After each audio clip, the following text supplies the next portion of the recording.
Let me bring in Narendra Kumar, the CEO of Value Research. Narendra, thank you so much for joining us on Investor's Guide. Let's get straight to our portfolio question. MB Singh has written in, Narendra. He's 51 years old. He has a monthly income of 80,000 rupees. Now, he has 5.5 lakh rupees in fixed deposits, 8 lakh rupees in his Provident Fund account, and he pays about 51,000 rupees for his LIC policies every year with a term cover of 50 lakh rupees. He also has health insurance from his employer. Now, he has some goals that he's written to us about.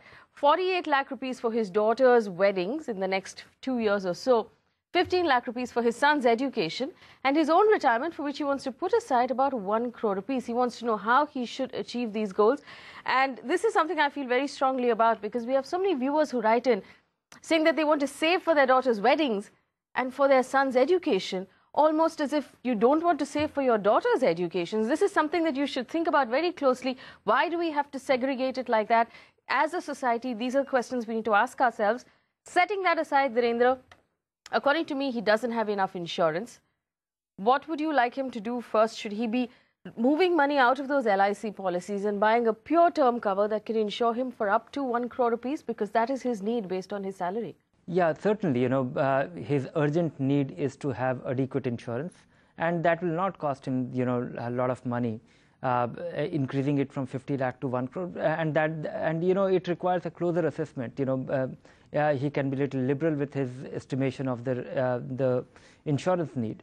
But that apart, a goal which is just 2 years away, I really wonder that, one has enough time to plan and accumulate for that goal. A wedding 2 years away, and that too, it's going to be a fairly expensive, a very well budgeted thing.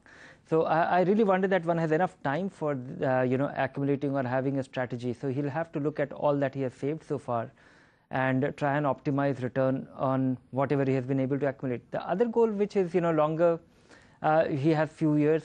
For that, he should seriously consider our growth portfolio. But Narendra, if we look at his money right now, it doesn't seem to add up to even his first goal, which is 48 lakh rupees for his daughter's weddings. That would mean he'd have to even pull money out of his Provident Fund. It would leave nothing for his own retirement and for his son's education.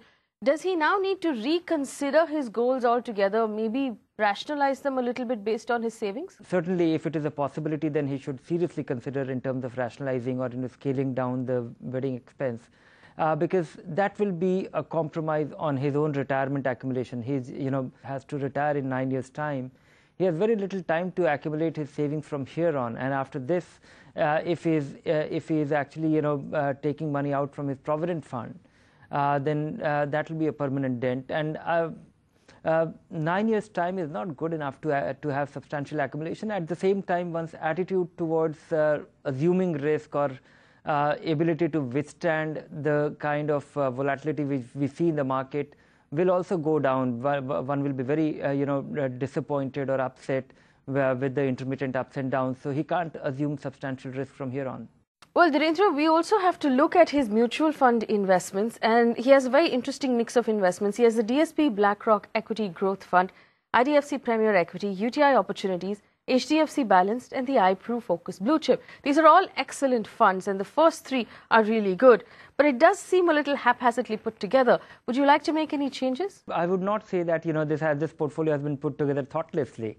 In fact, 3 of the 5 funds are the ones which I will recommend him to continue investing. The first 3, which is ICICI Premier Equity, UTI Opportunity, and DSP BlackRock Equity Fund, because they're the kind of fund which will give him adequate diversification. And the other 2 funds, assuming that he's not going to lay his hands on this money in for another 8-9 years or maybe more, then he can do without the Focus Blue Chip or the Balanced Fund. He should be into all equity, and also given that his need will be much higher, so he should be willing to assume marginally higher risk, and those are relatively conservative vehicles.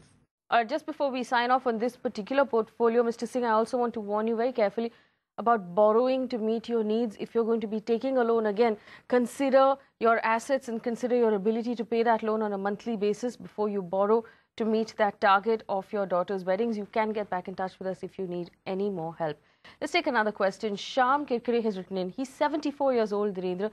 Tells us he has a modest risk appetite. There's a portfolio of about 7 lakh rupees. His aim is to generate a regular income to cover his monthly expenses for himself and his family. He wants to know if he has the right mutual funds to do so. And it's interesting, he has the ICICI Prudential Balanced, the Focused Blue Chip Equity and the iPru Dynamic Fund. He has Access Equity, IDFC Premier Equity, SBI Emerging Business, HDFC Top 200 and UTI Opportunities. He has told us that they are all in the dividend option so that he can raise dividend from them. But it does seem like he's taking a fair amount of risk for someone who wants to generate an income from his portfolio. Yes, and he could be in for very serious disappointment because this kind of portfolio, yes, it has the potential to beat inflation, but I don't think this portfolio is geared to provide a very, continuous income in a reliable way. Equity funds can be quite disappointing if you're banking on the dividend because there's absolutely no mandate that they have to, of course, they have to share a part of the profit or their distributable surplus. But if the funds go down in value, they may not, give dividend. So you can't bank on that. If you want reliable income, I don't think equity fund is the way to derive that.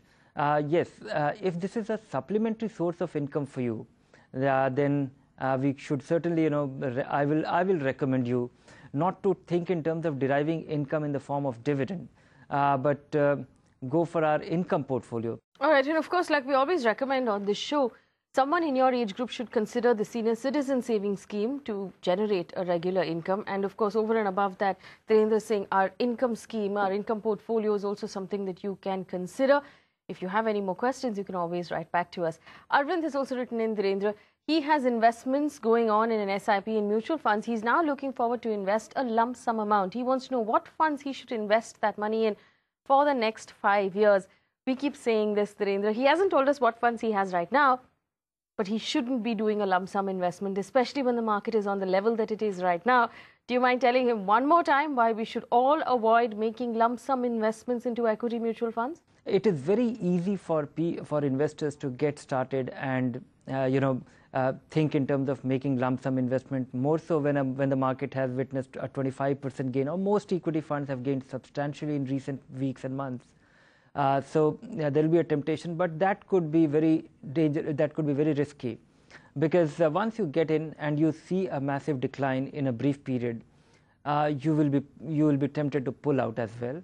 Inflow in equity fund was the highest in the last second half of 2000 and first quarter of 2008, and many investors have not been able to recover their losses despite the market recovery.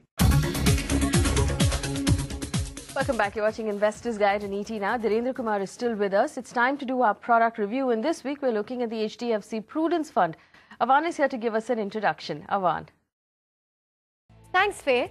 This week we focus on the HDFC Prudence Fund. It has been the oldest and best performing balanced fund in the industry and holds a strong track record of over 20 years. The fund is suitable for investors who seek well-diversified portfolio across asset classes and also desire a mix of income and capital appreciation. Being a balanced fund, the fund manager's aggressive approach exposes investors to higher risks but also rewards them with higher returns. Rather than being swayed by the latest market trends or by the cycle of fear and greed, the fund lays a strong focus on managing and controlling portfolio risks. In its long-term track record, the annual returns grabbed the top spot in the category at least 6 times. So should this fund be a part of your portfolio? Our experts are here to give you the answer. With that, it's back to you, Faye. All right, Avan, thank you for that introduction. Interestingly, Narendra, we had so many questions about this fund right before the market turned around, where people were asking us if they should be pulling their money out. Look at the remarkable movement in the NAV from January this year. It's up 23% in 3 months alone, as opposed to 16% in the category like Avan was telling us, 54% over the last 1 year.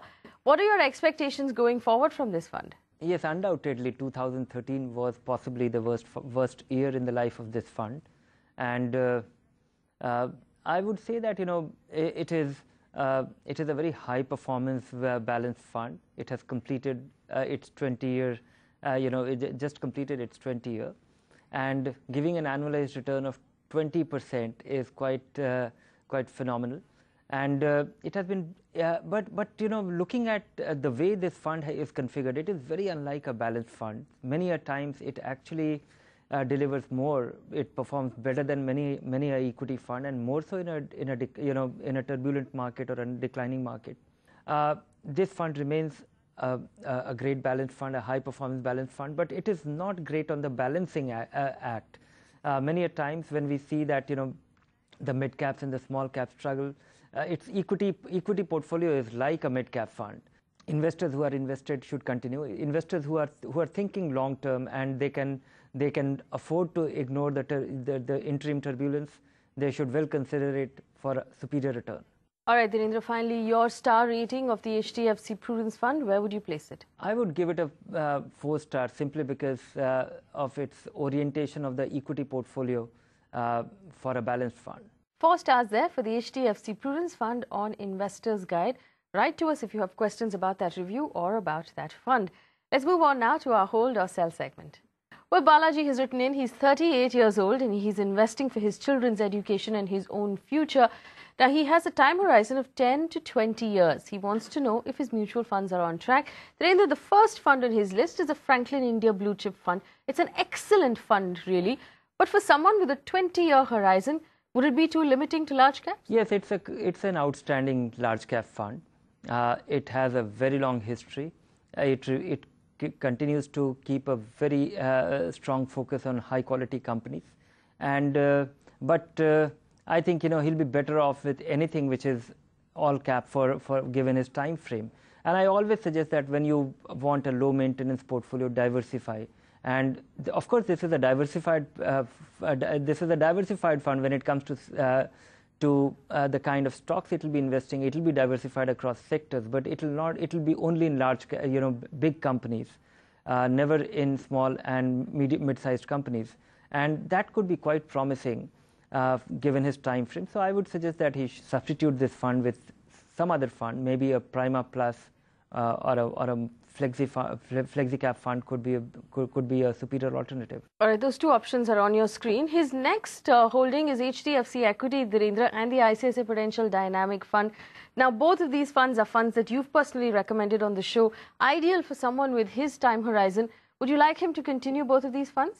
Yes, absolutely. You know, this is exactly the kind of fund I was referring, and the other one which I suggested, Prima Plus or flexi cap fund, by their design, they are the kind of fund which matches with, you know, HDFC Equity or ICICI Prudential Dynamic. And given that he will be diversifying across different managers, different style, I think 3 of them combined together will make a reasonable combination. But this might be a good complement then to that combination. The IDFC Premier Equity Plan A, Narendra, continue this investment as well? IDFC Premier Equity is an impressive fund. He should continue investing in this. Given his time frame and the way this fund has been able to navigate in its little over 9 years, close to 10 years history, and different market condition, I think it'll just be a great fund to have. It is changing its track. One important thing to keep and take note of is that this fund's strategy is unstated in a sense that it will change track, and it's heavily dependent on its fund manager. So that is something worth keeping an eye on. A fund manager change, take it as an alert. All right, last fund on his list is the UTI Opportunities Fund. Narendra, continue this investment as well? Yes, this fund has actually been very impressive of late, and at the same time fairly conservative. I would say that his 5 funds in this combination, hopefully they are equally weighted, or he's making equal allocation to each of these funds. Or these 5 funds combined together make a great portfolio. All right, so you have a great portfolio there, and of course you can reach us if you have any more questions. One last question on this segment. Rahul has written in, he invested a lump sum in ICICI Prudential US Blue Chip Equity 9 months ago. He's seen only returns of about 5% so far. He's not happy. He wants to know if he should redeem this investment and what the best alternatives are. Well, Rahul, you obviously don't watch this show on a regular basis because we've been telling you repeatedly that you should never invest a lump sum in any sort of a mutual fund. You should always do an SIP. And of course, you've only invested for 9 months and you have to consider the currency fluctuation in that 9 months as well. Narendra, what would you like him to do? Is it time for him to give up on US blue chip equity, considering he invested 9 months ago and he put in a lump sum amount? One is that he should take it as a lesson. He invested 9 months ago, and basically he was trying to ride the past performance of US blue chip fund. And there are a few extraordinary things. This fund is about 2 years old now, a little over 2 year old, and the first year was outstanding, and that is what Rahul would have seen. And that was the time when Indian funds were struggling, and this fund was giving nearly 30-40% return, and that is the time when he would have picked it. He would have invested, expecting that he will get similar returns, or the recent past performance will continue in recent future as well, which has not materialized. Of course, in the 9 months that he has invested, he has also been unlucky with the currency, and we have seen a different direction for the Indian rupee. But that over a period of time will not be the same. So if he should look at it in two ways. One, he can wind it up. He can redeem his investment, take his money out. If it was he was just trying to bet on something which was doing well, if that was the idea. He should use this as an opportunity that now he has invested some money. Now he should invest 4 times more money into Indian equity fund, and that too methodically. Take lesson that he will not invest lump sum, and he will not be guided by the recent performance.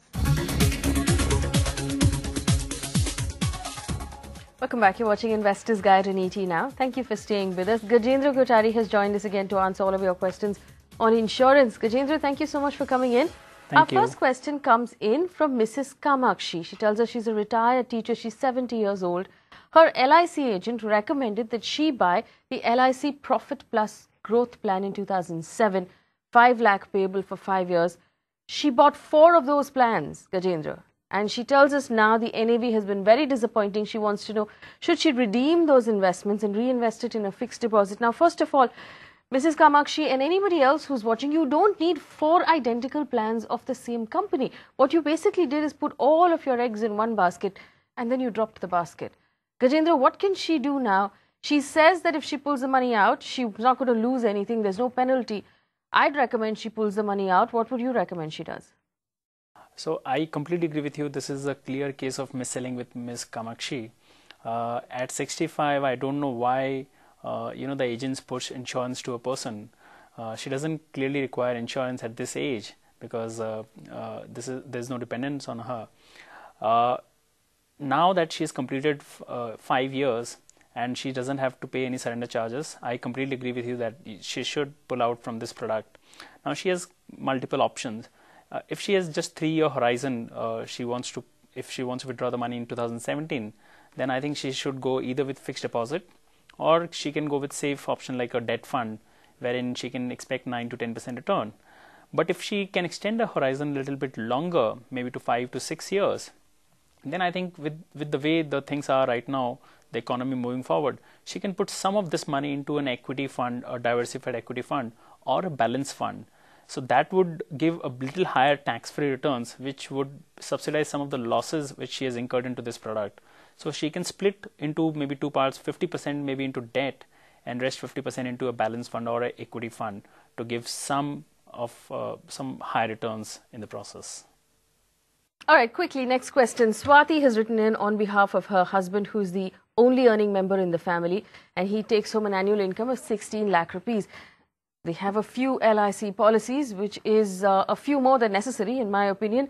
Her husband has a term cover of 40 lakh rupees from HDFC, and she wants to know if they should buy an additional cover of 2 crore rupees, and if she can split the cover between 2 different insurers. She wants to know if she can surrender any of the LIC policies. Gajendra, this is obviously, like the previous question, a case of too much insurance.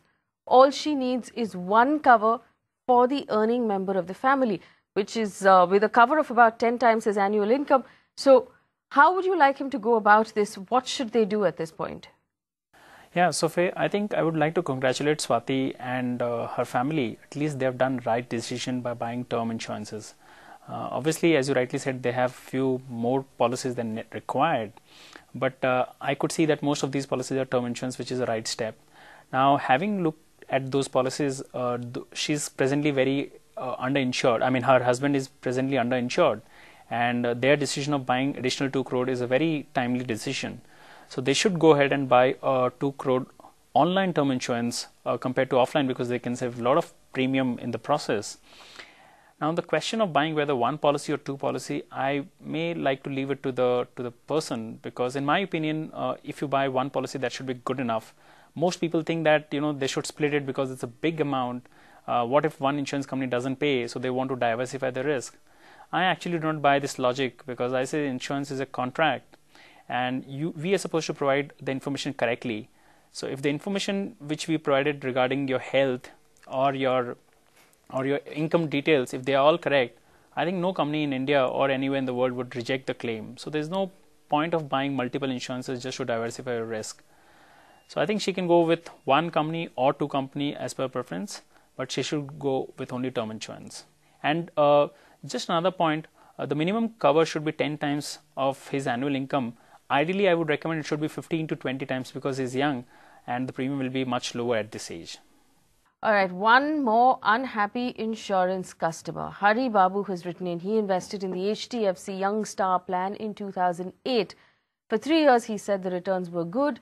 Now the NAV is lower than his investment. He wants to know if he should continue this policy or move to another option.